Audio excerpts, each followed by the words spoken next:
masih semakin membimbangkan. Sikap segelintir masyarakat yang membuang sampah merata-rata telah menyebabkan kawasan taman menjadi kotor dan tidak selesa. Oleh itu, satu temu bual dijalankan bagi mengetahui pandangan masyarakat tentang masalah ini. Bagi mengetahui dengan lebih lanjut tentang keadaan taman ini, kami telah menemu bual beberapa penduduk dan pengunjung di kawasan sekitar. Hasil temu bual mendapati ramai masyarakat berasa kecewa dengan tahap kebersihan taman yang semakin tidak terjaga. Selain penduduk, pekerja pembersihan juga memainkan peranan penting dalam memastikan kawasan taman sentiasa bersih.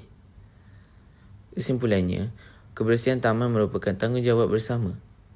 Sikap bekerjasama dan kesedaran masyarakat amat penting bagi mewujudkan persekitaran yang bersih, sihat dan selesa untuk semua.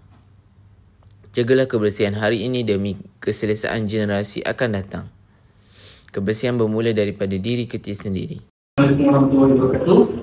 Saya Muhammad Syarifudin dan orang rakan saya. Bersama kami pada hari ini akan mengupas satu tema yang dekat dengan hati kita, iaitu isu sosial masyarakat dan persekitaran. Dan lebih khusus lagi, kita bertumpu kepada tajuk dari gotong royong sebagai usaha memupuk persekitaran bersih dan harmoni. Bersama saya Azmi dan Ferry. Okay. Untuk mulakan perbincangan kita pada hari ini, saya akan mulakan pada Azmi ya. Okay, Azmi, pada pendapat anda, kenapa isu kebersihan persekitaran ini menjadi penyataan masalah utama dalam komuniti kita? Bukankah kempen sudah lambat kita lakukan? Ya, betul. Realitinya, tahap kesedaran kebersihan persekitaran sebahagian masyarakat kita ni masih berada pada tahap yang rendah. Walaupun kempen rata-rata sikap kurang peka dan tidak bertanggungjawab, seperti membuang sampah, rata-rata masih mencerminkan masyarakat ni kurangnya kesedaran sivik. Ingat, WHO sendiri pernah menyatakan kebersihan persekitaran yang diabaikan ni boleh meningkatkan risiko penyakit dan juga menjejaskan kualiti hidup kita. Itu kalau menjejaskan kualiti hidup. Okay. Sebenarnya saya nak tanya kepada kalian. Okay. Selaku penduduk dekat kawasan sini kan, apa kekangan yang dihadapi di kawasan perumahan sebenarnya? Okey, terima kasih. Masalah utama kami ialah ketiadaan program gotong royong yang konsisten dan kadang-kadang kurang sokongan daripada pihak berkuasa tempatan. Bila tiada pelaksanaan berkala, bila kerjasama dan tanggungjawab sosial itu susah dan dipupuk secara berterusan, kebanyakan program komuniti didapati masih berada pada tahap sederhana sahaja berkesanannya.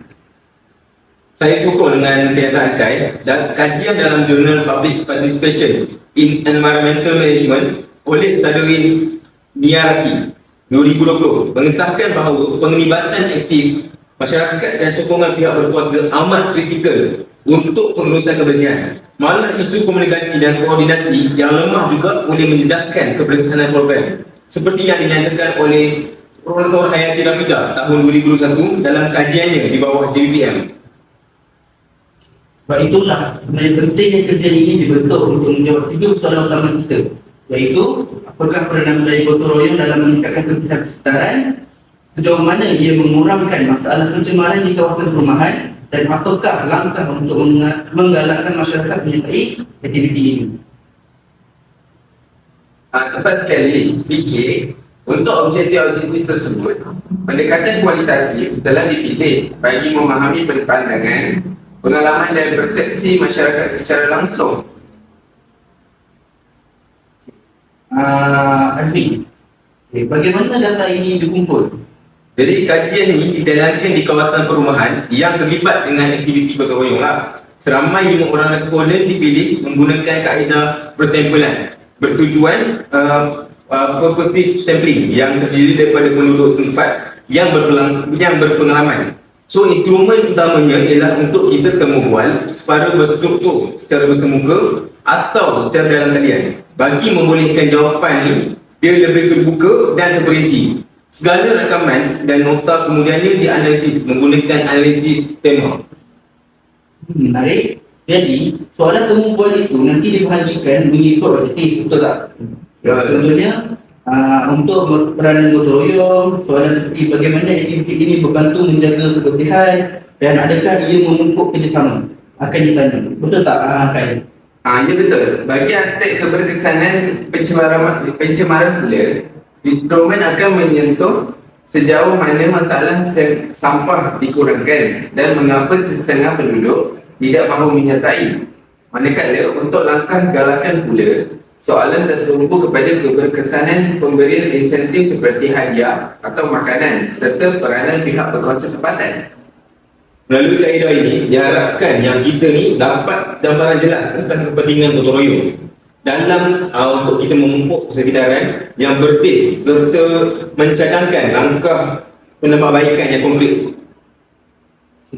Kesimpulannya daripada perbincangan kita pada hari ini, rancangan yang konsisten dan komunikasi yang mantap adalah kunci kelestarian komuniti kita. Terima kasih Azmi dan Khairi atas perkongsian intipati proposal yang sangat padat dan ringkas ni. Sehingga kita berjumpa lagi pada masa akan datang. Terima kasih. I just had to let you know you're